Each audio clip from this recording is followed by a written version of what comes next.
what's happened in clinical trials, see what my lifetime survival is, and bring that together and make a decision. So the human-computer interface, something that we've touched on just a little bit from the previous speakers, is really important because if the users cannot use the system and it's not relatively intuitive to them, they'll go back to the more comfortable traditional way of trying to solve the problems. And this is something else he said, we need really a robust ontological search and mining engines. That's a computer science problem that I don't think has been solved yet. And then working together with all of your industry, academia, and then government coming together is one of those interesting things where your data permission, security sharing, and privacy laws all come into shape.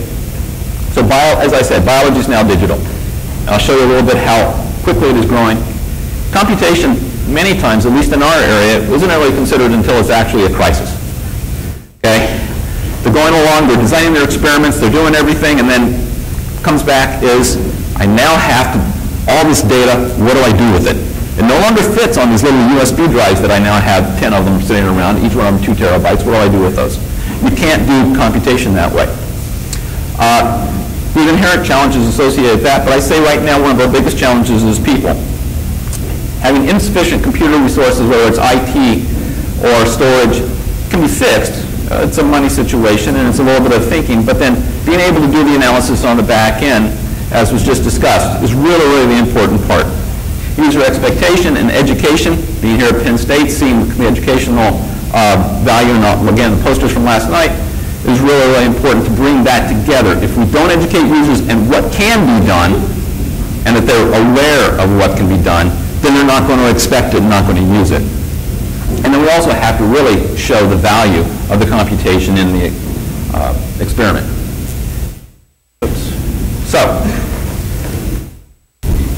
I look at this at the very, very bottom. Okay, at the top is the Holy Grail. We always know what the Holy Grail is.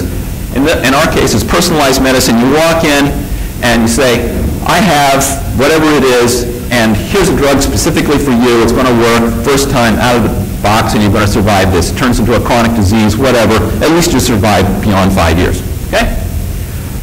And we know sort of the things we have to do to get there, whether it's going to be simulating a virtual cell or an organ, whether it's understanding all the metabolic pathways, your docking of your drugs, all those kinds of things. But at the very, very bottom is really your infrastructure. That's the part that keeps everything running. That's where our data storage, that's where our system administrators, that's where all the stuff that I think we're talking about in the cyber infrastructure lives. And that's very, very important for us.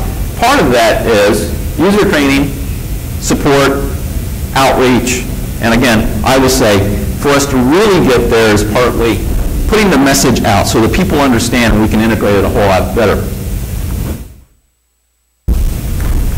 Now, this is sort of where we're moving towards.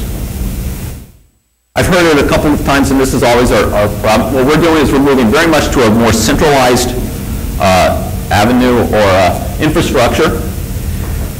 We have a very relatively modest computing center. We're building another computing center right at the moment, which unfortunately is going to be mostly full of storage, and I'll show you why in just a second. Due to the changing way that we're doing science now, where sequencing is often somewhere at another location, generating terabytes of data. Our imaging is often in another location, generating terabytes of data. Our clinical folks are in a completely different area. The pathologists are in a completely different area. And then all of our mass specs, proteomics are there. And then we have our users spread out in various places on the outside. Because of the massive amounts of information, what we're doing is we're taking and moving, as everyone else has talked about, the computation, the storage, the visualization, everything together in one place, so we don't have to move the data everywhere. It's too expensive to do that. One of the things, though, that we're doing is, because we have a very limited footprint as far as space and power, cooling, we're taking a lot of traditional high-performance computing that we were doing, such as computational fluid dynamics, or molecular modeling, molecular dynamics. If it's something that can fit in a few gigabytes of an input data set, can be brought back in a few gigabytes of an output data set, we're outsourcing that to other places. That's what we're currently looking at because of the changing way that we do science now.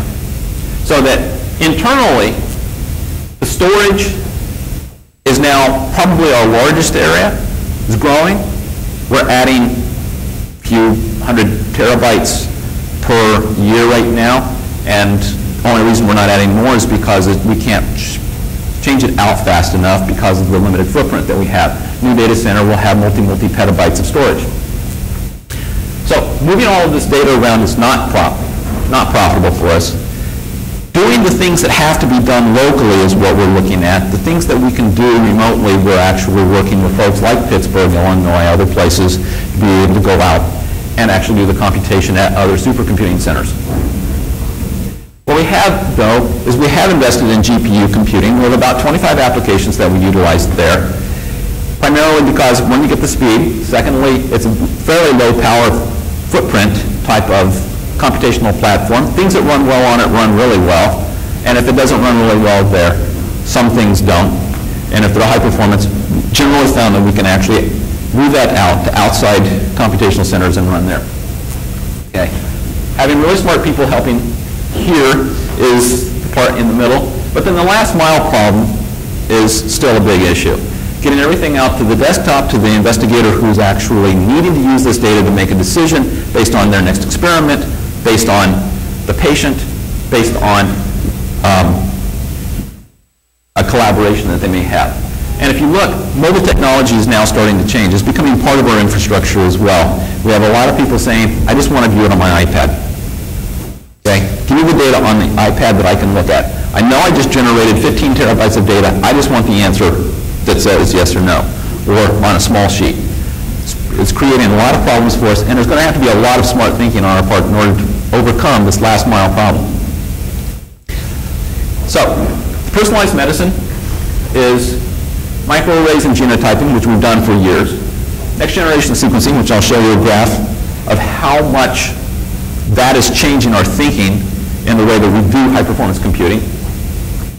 New enhanced imaging techniques, where we're actually starting to combine in vivo, ex vivo, pathology, along with the phenotypes and the genomic sequencing that we have in order to be able to make diagnoses and understand cancer.